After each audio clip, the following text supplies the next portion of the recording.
গণেশ চতুর্দশী special মতিচুরের modak.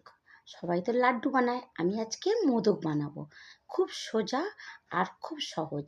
আপনারা কিন্তু অবশ্যই গণেশ পুজোর দিনকে বানিয়ে গণেশ ঠাকুরকে ভোগ লাগাতেই। মতিচুর মোদকটা কিভাবে বানালাম প্রথম থেকে লাস্ট পর্যন্ত ভিডিওটা অবশ্যই দেখবেন। এখানে আমি কোনো বেসন দিয়ে বানাবো না, এটা বানাবো ছোলার ডাল দিয়ে।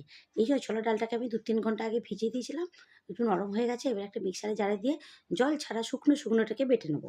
ছোলার ডালটা আমার বাটা হয়ে গেছে, এটাকে আমি একটা বাটির মধ্যে ঢেলে নিলাম। এবার আমি এর মধ্যে একটু নুন দিয়ে একটু মেখে নেবো। নিয়ে প্যানের মধ্যে বেশ কিছুটা সাদা তেল গরম করে নিয়েছি, তার মধ্যে এবার আমি এগুলোকে যেরকম পারেন একটা শেপ দিয়ে বড়াগুলোকে ভেজে নিতে হবে। একটু এপিট ওপিট করে লাল লাল করে ভাজবেন না, একটু হালকা বাদামি করে ভেজে নিতে হবে। মোটামুটি একটু এপিট ওপিট করে বেশ হালকা বাদামি করে আমি এগুলোকে ভেজে তুলে নিলাম।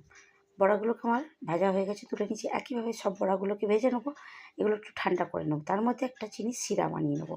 একটা কড়াই নিয়ে নিয়েছি, তার মধ্যে 2 বাটি চিনি আর তার হাফ জল, মানে 1 বাটি জল দিতে হবে। দিয়ে এই সিরাটাকে বানাতে হবে। এর মধ্যে একটু আমি ফুড কালার দিয়ে দিলাম। ফুড কালারটা দিয়ে ভালো করে জলের মধ্যে মিশিয়ে দেবো। আর এই চিনিটা ভালো করে গুলে মোটামুটি একটা চটচটে আর একটা ঘন শিরা তৈরি করতে। একটু এলাচ থেতো করে দিয়ে দিলাম যাতে ফ্লেভারটা ভালো আসে। এদিকে বড়াগুলোও আমার ঠান্ডা হয়ে গেছে। হাত করে মুঠ করে ভেঙে আমি এটাকে মিক্সারে জারের মধ্যে দিয়ে এটাকেও একটা বেশ ভালো করে পাউডার বানিয়ে নেবো। খুব ভালো করে এটাকে পাউডার বানাতে হবে। এদিকে বুঝতেই পারছেন ঠিক এরকম একটা চাই।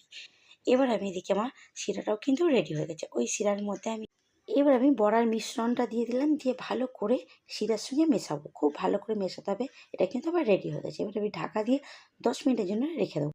10 মিনিট হয়ে গেছে, এটাকে খুলে নিলাম। নিয়ে আর একটু ঘি দিয়ে দিলাম। ঘিটা দিয়ে বেশ ভালো করে আবার একটু মিশিয়ে দেবো। একটু রস লাগছে, কিন্তু একটু নামিয়ে নিয়ে একটু ঠান্ডা করে নিলে কিন্তু এটা কিন্তু একদম রেডি হয়ে যাবে। থালার মধ্যে ঢেলে নিয়েছি, একটু ঠান্ডা করে নিয়েছি। এবার হাতের মুঠো করে নিয়ে একটু লম্বা শেপ দিয়ে নেবো। এরকম একটা মোদক শেপ নিয়ে নিয়েছি। সেই শেপের মধ্যে দিয়ে ভালো করে সেটাকে আমি সেট করে দেবো। দেওয়ার পরে একটু চাপ দিয়ে এটাকে একটু চেপে দিলেই কিন্তু সাইডে একটু বেরিয়ে আসবে, ওটাকে বের করে নেবেন। নেওয়ার পর আস্তে আস্তে এটা কিন্তু খুলে দিতে হবে। খুলে দিয়ে দেখবেন খুব সুন্দর একটা মোদকের শেপ এসে গেছে।